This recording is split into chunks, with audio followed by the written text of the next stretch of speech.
السلام علیکم عزیز طلباء اور طالبات، امید کرتی ہوں کہ آپ سب اپنے اپنے گھروں میں بخیر و عافیت سے ہوں گے۔ پیارے بچوں، ہم اپنا کتاب کھولی ہے بہارستان اردو جماعت 7ویں کی، اور آپ پیج نمبر 122 پہ جائیں گے۔ تو بچوں، یہ ریویژن چل رہا ہے۔ آپ کا جو موضوع ہے آج کا وہ ہے اولمپک کھیل۔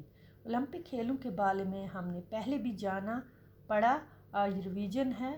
تو آج کا جو ٹاپک ہے آج شروع کرتے ہیں ہم پیج نمبر 122 سے۔ اس سے پہلے میں آپ کو یاد دلاؤں جو کل ہم نے پڑھا اولمپک کھیلوں کے بارے میں، کہ اس زمانے میں جب اولمپک کھیلوں کا سلسلہ تھا تو یہ سلسلہ رہا 394 عیسوی تک جاری، اور پھر یہ مقابلے بند ہو گئے اور پورے میدان میں سناٹا اولمپیا میں چھایا گیا۔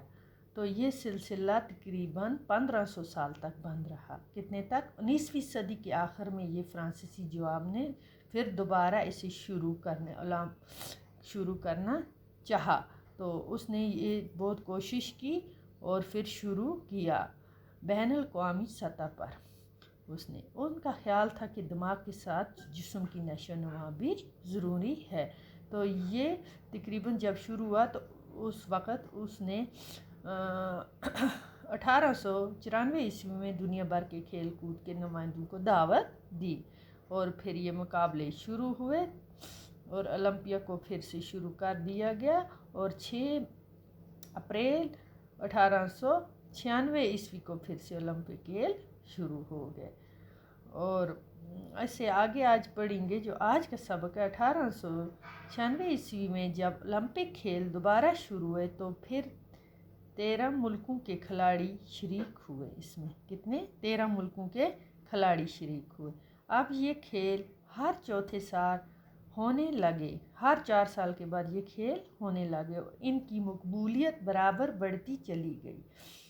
1908 عیسوی کے کھیلوں تک اولمپک کھیل دنیا بھر میں مشہور ہو گئے، یہاں تک کہ 1912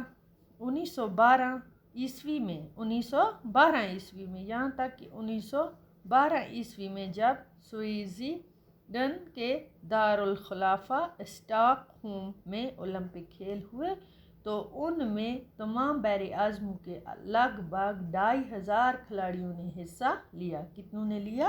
2500 کھلاڑیوں نے حصہ لیا، تو ان میں 57 عورتیں بھی شامل تھی۔ تو بچوں، آج اتنا کافی ہے، کل پڑھیں گے آگے انشاءاللہ۔